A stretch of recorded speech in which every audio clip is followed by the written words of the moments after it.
It began with calm seas and a lie.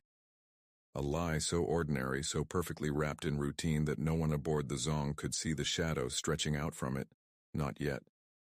They said it was a merchant voyage, a simple crossing from the Gulf of Guinea to Jamaica, just one more ship and 1,000 others that carried goods, tobacco, and cargo. But this cargo breathed. It wept. It prayed. And the ship's ledger had no space for prayers. In August of 1781, the Zong, a worn-out three-masted slave ship owned by the Liverpool firm Gregson and Co., left the coast of Africa with more than 440 enslaved men, women, and children chained beneath its deck. The ship had been built for half that number, but greed made arithmetic irrelevant. Every inch of space below was filled, shoulder against shoulder, skin against skin, until the air turned into something thick and alive, something that could no longer be called air. The smell rose up through the floorboards, blood, sweat, salt, and rot, an unholy perfume that clung to every surface. The captain, Luke Collingwood, was not a sailor by calling. He was a surgeon, a man of science, or so he believed, who thought he understood the limits of the human body, who could weigh suffering as though it were just another unit of measurement. But Collingwood was a sick man. His lungs had begun to fail him even before departure, and he relied on laudanum to keep his coughing at bay. He should never have been in command of a ship. And yet, on paper, he was. From the very beginning, the voyage drifted toward disaster. The navigation charts were wrong, or perhaps it was the man who read them. Instead of a direct course across the Atlantic, the Zong wandered, veering too far north, then south again, losing weeks to confusion and dead wind. Each day the heat grew heavier. Each day the water barrels felt lighter. And below deck, death became routine. The logbook noted it clinically. Died of flux. Died of fever. Died of suffocation. 60 in total before the first month was over.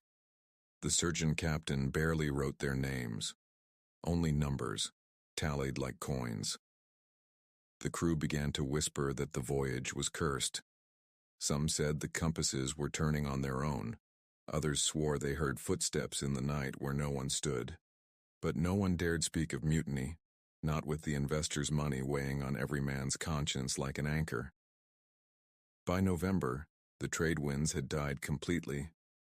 The Zong floated in what sailors called the doldrums, that terrible stillness between winds, where the sea becomes a mirror and the sky turns into a lid.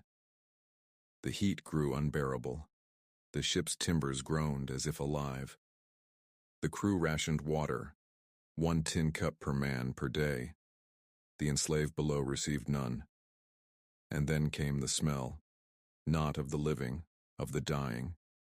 One sailor described it later as breathing death itself, a heavy sweetness that coated the tongue. Those forced into the lower deck cried out for mercy, their voices muffled through the wooden planks. But mercy was as scarce as rain. When 2 men broke their chains and leapt overboard, the captain watched them drown, without blinking. Better lost than diseased, he said. That night he made his calculations. There were 3 weeks of sailing left, perhaps 4. The remaining barrels of fresh water could not sustain the ship, not for the crew and the captives both. Collingwood stood over his maps, his trembling hand smearing ink across the Atlantic. He told the first mate that the ship's owners in Liverpool were insured, that every enslaved person lost to the sea would be compensated, provided the loss was necessary for the safety of the voyage. Those who died of disease or thirst, however, were a loss for which no one would pay. And so, in that moment, not by storm, not by hunger, not by God's will, but by the deliberate stroke of a man's pen, the fate of 132 human beings was decided. He wrote in the logbook that the crew was to prepare for jettison. The word usually meant cargo, wood, sugar, salt, never people. But Collingwood did not tremble. He saw only numbers, not faces. He ordered it to be done quietly, methodically, and above all, efficiently. The next morning the sea was flat as glass. The crew assembled on deck. The captives were brought up in chains, blinking in the blinding light they hadn't seen for weeks. Some begged, some sang, some said nothing at all. The first body hit the water with barely a splash, then another, and another. The ship's log did not record their names, only a line. 132 slaves drowned, loss justified. 3 days later, it rained. Buckets overflowed. The crew drank until they vomited. And Collingwood, pale and shaking, looked out over the black water that had swallowed his crime and said, "The insurance will hold." But the sea does not forget. The ocean does not keep silence forever. For those who listen carefully, even now between Africa and the Caribbean, when the wind dies and the air turns still, they say you can hear it. The faint sound of chains below the surface, moving in rhythm, like a heartbeat that will never stop. And somewhere beneath those calm waters, the drowned begin to sing. There are crimes that disappear with time, washed clean by the years, and there are others that refuse to sink. The Zong was supposed to be forgotten, another voyage, another prophet, another page in the endless ledger of empire. But the sea has a way of keeping its own records.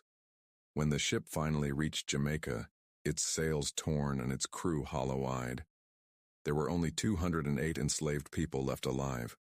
The rest, 132 souls, were gone. No bodies recovered, no burials marked, no prayers spoken.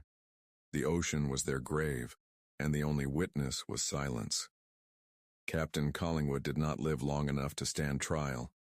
He died on shore within weeks, fever or guilt or both, but his papers survived him. The logbook of the Zong was sent back to England to the offices of Gregson & Co., where clerks in powdered wigs opened the pages and saw not horror, but arithmetic. Each drowning was written as a loss of cargo, each life reduced to a sum. 132 bodies, at 30 per head, a total of 3,960 claimed against the ship's insurance. That number, that cold, perfect number, would become the heartbeat of the entire case. The claim was filed with the London Maritime Insurance Court in March 1783.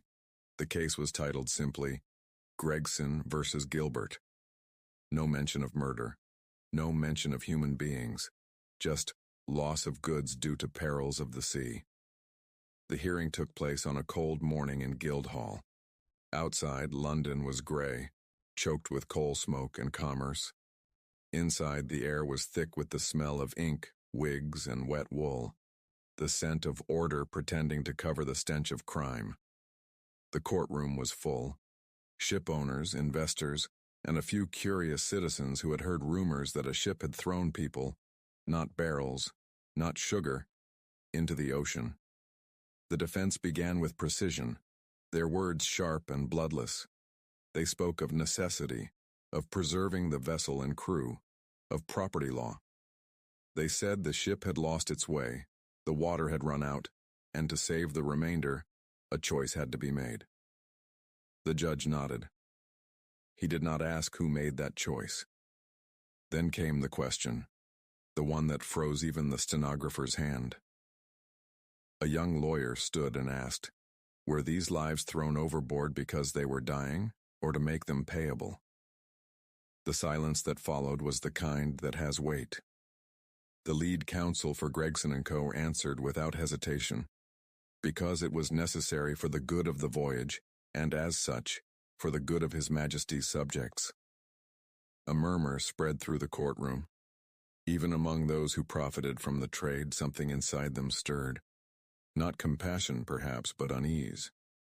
As if they too could hear the echo of water slapping against wood, the distant rhythm of the sea counting its dead. When the case ended, the judges ruled in favor of the ship owners.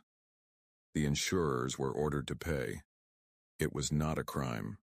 It was a transaction.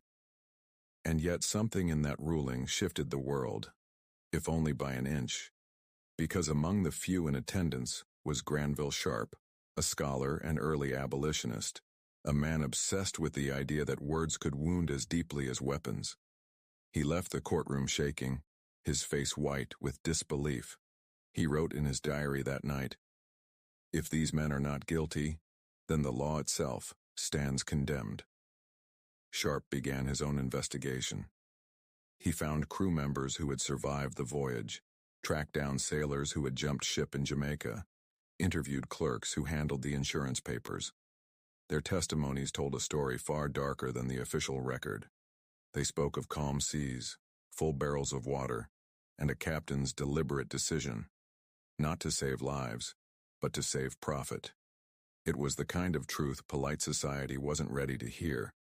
Sharp took his findings to the Court of King's Bench, demanding a retrial.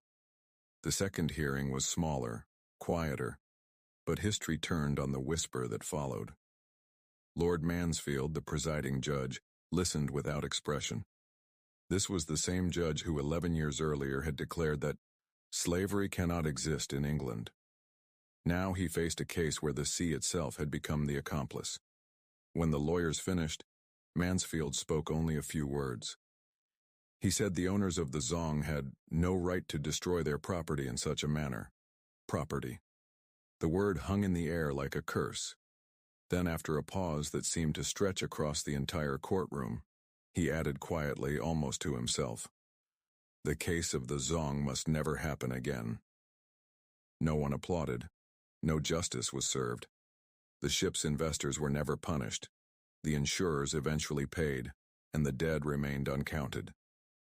But the story, that story, began to move through London like a sickness. Poets wrote of it. Preachers thundered about it. Ordinary people began to ask questions that had never been safe to ask. In coffee houses and taverns, men whispered of a ship that had drowned its own cargo, and women crossed themselves when they heard the name. They called it the voyage of the damned. And among sailors, a rumor spread that when the Zong passed through the Caribbean, the water glowed blue at night, as if the ocean itself were still burning. Years later, when abolition finally came, Granville Sharp would call the Zong the wound that never healed. But there were others who swore the wound was still open, not in law but in the sea.